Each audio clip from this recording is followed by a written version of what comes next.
On a également énormément de respect pour les experts comptables. Ils font un métier hyper difficile, super dur, et on remarque qu'ils sont de plus en plus difficiles à se valoriser. Qu'est-ce qu'un plan d'option sur action et en quoi diffère-t-il surtout des autres formes de rémunération?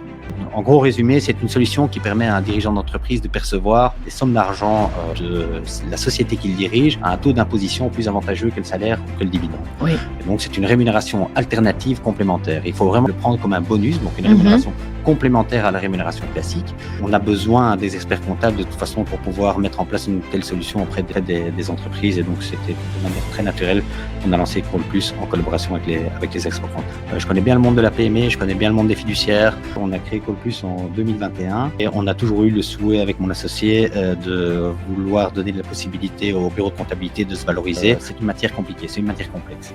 En tout cas, certainement pas pour les experts comptables ou pour les bureaux de comptabilité, mais pour les clients.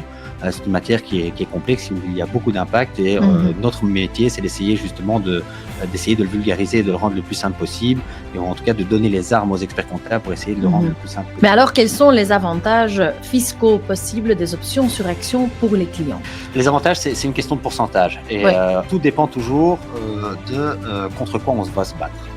L'avantage, il est évidemment fiscal, donc c'est une question de à quel pourcentage on va être attrapé par le fisc finalement.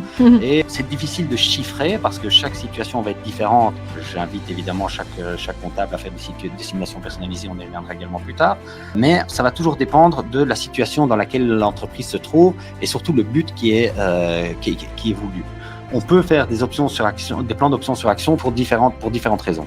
On peut lancer des plans d'options sur action comme bonus, comme forme de bonus, c'est-à-dire on a une rémunération classique, on ne veut pas toucher à ces rémunérations, on veut s'octroyer un gros bonus, alors là on va se battre contre du dividende.